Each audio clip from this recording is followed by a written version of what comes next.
Hi guys, Prax Girl here.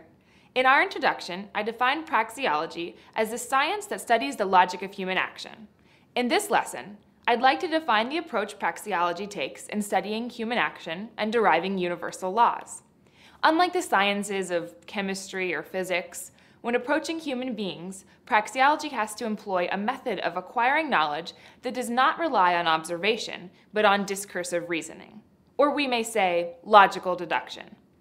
The laws of human action that praxeology arrives at are necessarily true and universal because they're logically implied by simple and undeniable facts. What would make a fact undeniable? A fact is undeniable when any attempt to deny it must prove it to be true. Once we state one of these undeniable facts, we're able to discover further implied truths that hold at all times and to all individuals, regardless of sex, race, creed, or color. As long as the implied arguments are valid and their premises based on the initial undeniable truth, the soundness in every step of the logical chain is incontestable. The starting point of praxeology is an undeniable truth itself, and a very easy one to remember. Human action is purposeful behavior. It's from this undeniable fact that all of praxeology as a science is deduced.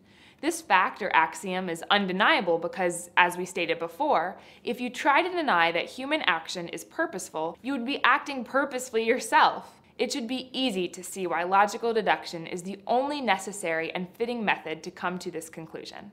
Before I go on, you might be asking yourself, is it appropriate to study human action through observation, or what scientists like to call induction? To answer this, we need only to consider the separation between the objects that sciences like chemistry or physics study and the unique characteristic of human beings that we stated before in our axiom.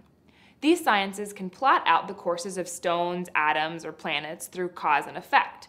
But humans differ categorically in one key way. Human beings act. They have goals and purposes, and they try to achieve those goals.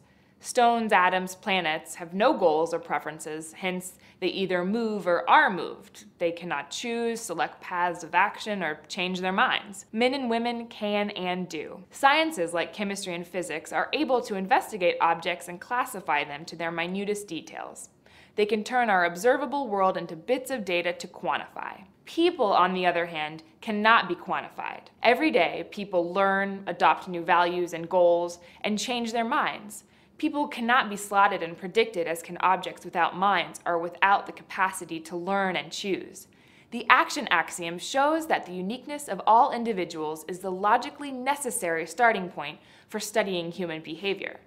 There have been so-called scientists who have tried to disprove this notion and claimed that the methods of the natural sciences are the only true way to acquire knowledge of man and reality, but we can easily see how silly and futile their attempts are. Here we are at Grand Central Station. The hustle and bustle here is world-renowned. I just want to drive home my example. I want to test two different ways of approaching human behavior. A truly scientific behaviorist would stand here and observe the facts. People walking back and forth aimlessly. A true student of human action would realize that the people have aims and goals. They're trying to get from work to home. It's obvious which one would be the genuine scientist.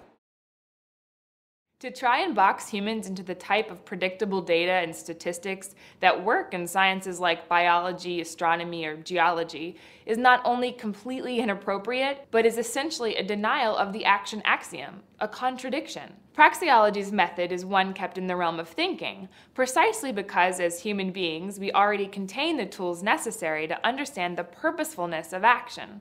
What should also become apparent is that as certain as praxeology is of the uniqueness of all people, its explanations are also limited in scope by this fact. Logically, the search for complete predictability in the realm of human action is the search for the impossible, and is therefore profoundly unscientific. I'll see you in the next lesson.